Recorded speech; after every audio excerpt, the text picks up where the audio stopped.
नापाक टंकी को पाक करने का शरई तरीका क्या है, किस तरीके से पाक किया जाए? जवाब, अगर पानी की टंकी किसी वजह से नापाक हो जाए, खाह वो पानी की टंकी छत के ऊपर हो या ज़मीन के नीचे अंडरग्राउंड जो बना हुआ रहता है या नीचे जो बनी हुई स्टोर की टांकी होती है, दोनों का हुक्म यकसा है।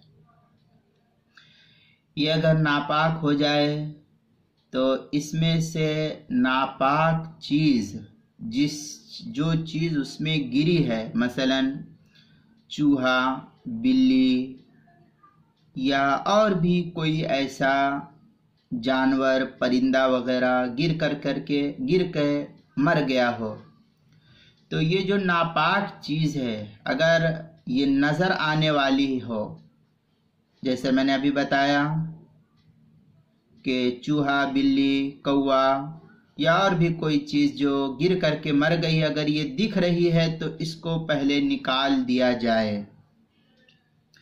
फिर नापाक चीज़ को निकाल करके जो टांकी का मोटर होता है, जो उसमें मोटर फिट किया हुआ रहता है, मोटर चला दिया जाए और नीचे से सब टंकियां खोल दिया जाए।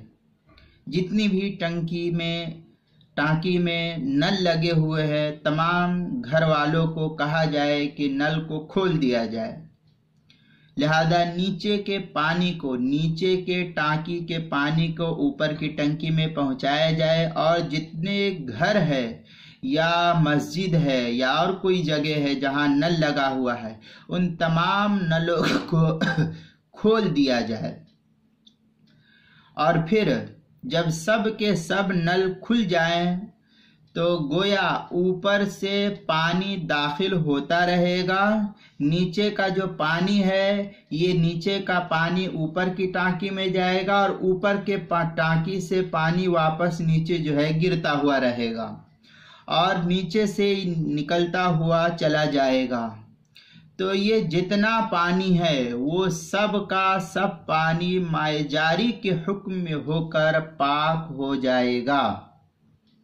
लिहाजा जितना पानी टांकी में था वो सब का सब पानी जब खत्म हो जाए, निकल जाए और ये सब पानी गिरता हुआ चला जाए, तो ये सब पानी जो निकल गया है ये माए जारी के हुक्म में हो करके इस टांकी को पाक शुमार किया जाएगा। लेकिन एहतियात इसके अंदर है कि टंकी को 3 मर्तबा या 3 गुना पानी बहाकर फिर उसे इस्तेमाल किया जाए।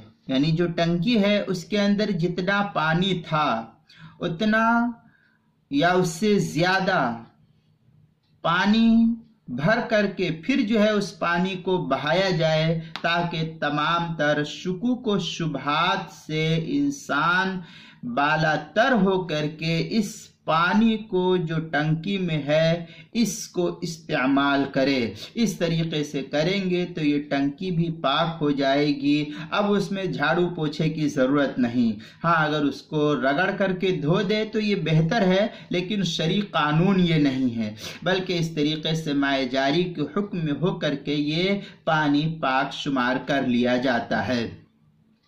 चुनांचे मुहीत बुरहानिया की इबारत से ये बात मालूम होती है। मुहीत बुरहानिया में है फफिल हौद सगीरी इदा कान यदखुलु फीहिल मा मिन जानिबी व यखरुजु मिन जानिब। इस इबारत से यही मसला मालूम होता है कि एक तरफ से पानी जाए और दूसरी तरफ से उसको बाहर करता रहे, तो ये पानी, ये हौज, ये टांकी वगैरह जो है ये पाक शुमार किया जाएगा। मुहित बुरहानिया की पहली जिल्द सफ़ा 251 पर इस मसले को नकल किया गया है। दुर्र मुख्तार में है वकीला सलासतु अमसालिन, इसका मतलब मैंने बताया कि 3 गुना ज़्यादा करके इसको बढ़ा करके जो है पानी भर करके फिर जो है बहाया जाए, ताकि जो है तमाम तर शुकूक व शुबहात से जो है बालातर हो जाए। दुर्र मुख्तार की पहली जिल्द सफ़ा 338 सफ़े पर भी है। शामी में पहली जिल्द 345 सफ़ा, अहसनुल फतावा में दूसरी जिल्द सफ़ा 49 पर और किताबुल मसाइल पहली जिल्द सफ़ा 130 पर भी इसको नकल किया गया है। इन तमाम कुतुब के अंदर इस तफसील को देख सकते हैं। बाकी और मज़ीद तफसील देखनी है तो मज़कूरा बाला हवाला जो मैंने दिया है उसमें देखें, वहाँ तफसील मिलेगी।